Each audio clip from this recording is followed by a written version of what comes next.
Today on Tech Talk, we have another cassette deck to look at. This one's a Technics.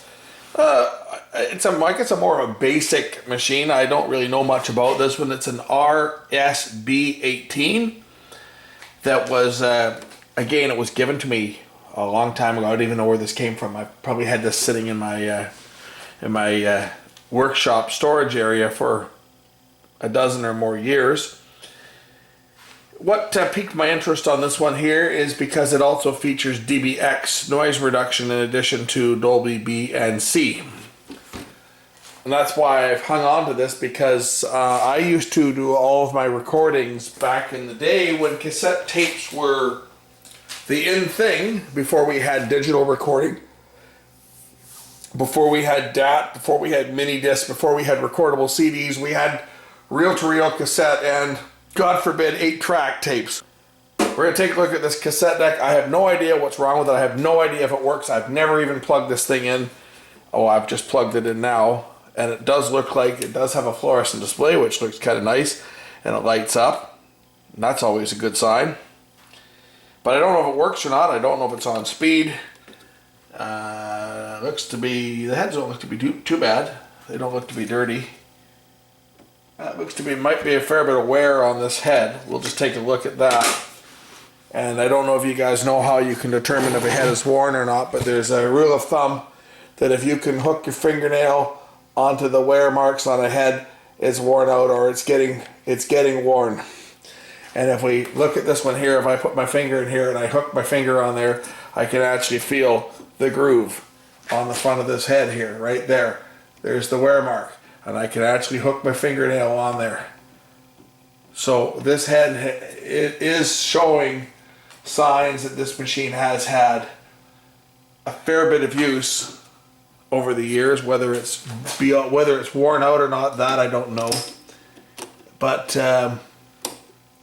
by pressing buttons here, nothing appears to be happening. This one, like the others, this is a mechanism that's controlled by the motor.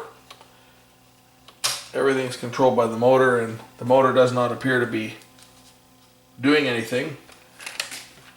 So we may have a burned out motor on this, which is unfortunate because I won't be buying a new motor to replace it. Okay, let's turn on the power to the meter, and we'll look and see if there's any juice getting to the motor.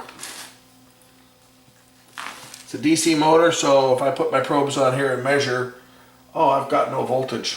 You think maybe that's why the motor's not turning?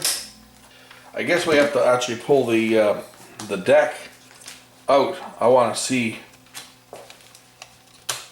what is in behind here. So to do that, there's a couple screws around on the edge of the deck here that I have to pull out, and the red colored screws here. That should allow me to actually lift the entire deck assembly out and see what is going on. See what controls it. See where those wires go. I have a feeling a couple of them are for the erase head, and the other ones are for the motor start-stop switch, because the record play head is over here, but the erase head is going to be separate. So two of those wires are going to be going to the erase head, whether it's the red black ones or the two black ones, I don't know, but two of those wires are going to be for the erase head, and the other ones are going to be for the motor control. So we'll just lift the chassis out. I guess it's a good idea to shut this thing off to do it. I may have to open this up to do it. Yep, got to open the cassette up. We'll take the counter belt off so that it's out of the way, and then we can lift the mechanism out and see exactly where those wires go. Now that we've got the mechanism out, I can see that the looks like the red and black ones are the ones that go to the erase head.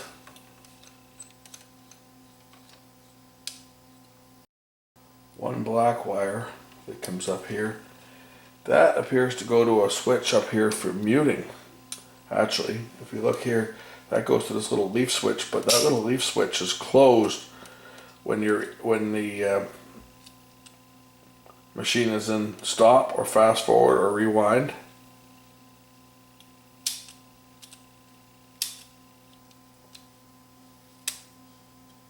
It's certainly not one that it's open when it goes into play, but when you pause it, it's still open. When you stop it, it closes. So this one here, this single black wire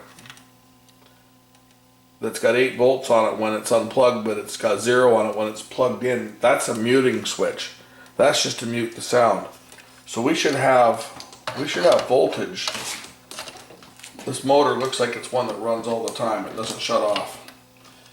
And we should have voltage on the pins that go to the motor as soon as the power is turned on,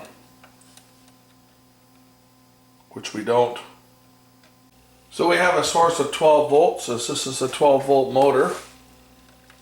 So we'll just pick the unit up and we'll connect the positive clip to the 12 volt positive terminal and the negative clip to the negative terminal. Yeah, that's good. Short them out. And this motor is not working. This motor is foobar. You know what foobar means, right? Fucked up beyond any repair.